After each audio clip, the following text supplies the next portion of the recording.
건설 현장에서 중장비를 모는 노동자들이 경찰서 앞에 모였습니다.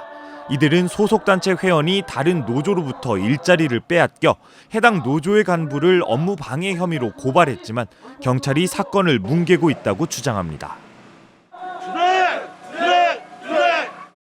고발장을 경찰서에 접수한 건 2021년 8월. 이후 아무런 연락이 없다가 2022년 3월 고발 7개월 만에 증거가 없어 불송치한다는 통보서만 받은 게 전부였습니다. 한 달에 한 번씩 수사 진행 상황을 고발인에 알려줘야 하지만 그렇게 하지 않은 겁니다. 검찰의 재수사 요구로 수사가 다시 시작됐지만 경찰은 역시 재수사 개시 같은 수사 상황은 알리지 않다가 검찰에 통보했다는 무슨 말인지 알 수 없는 문서만 보내왔습니다.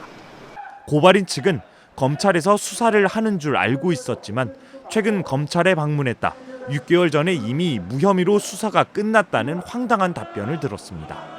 경찰은 물론 검찰 역시 사건 당사자에게 수사 결과를 규정대로 알리지 않은 겁니다.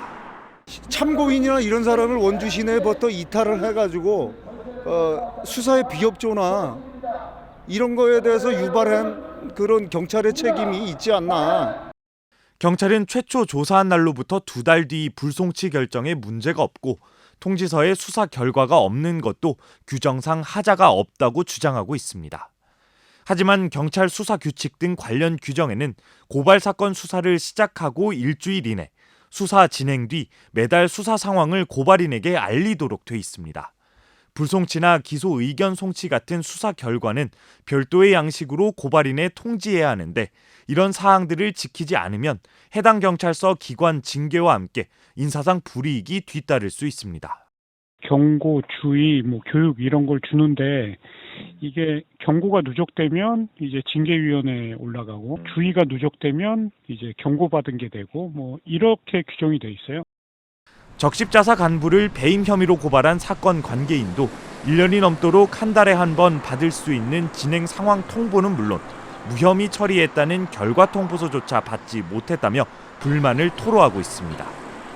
너무 황당하죠. 이게 중간 과정이라든가 또 아니면은 결과를 우리가 받아왔으면은 우리가 이의 신청을 하던 어떤 그 조치를 취했을 거예요. 원주경찰서는 레미콘 노조와 건강보험공단 관련 파업 등 대규모 집회가 이어졌고 이후 사건 처리가 지연되면서 형사 1인당 많게는 사건을 70건씩 맡아 처리하고 있다며 인력 충원 없이는 사건 지연 처리를 피할 수 없다고 해명했습니다. MBC 뉴스 황구선입니다.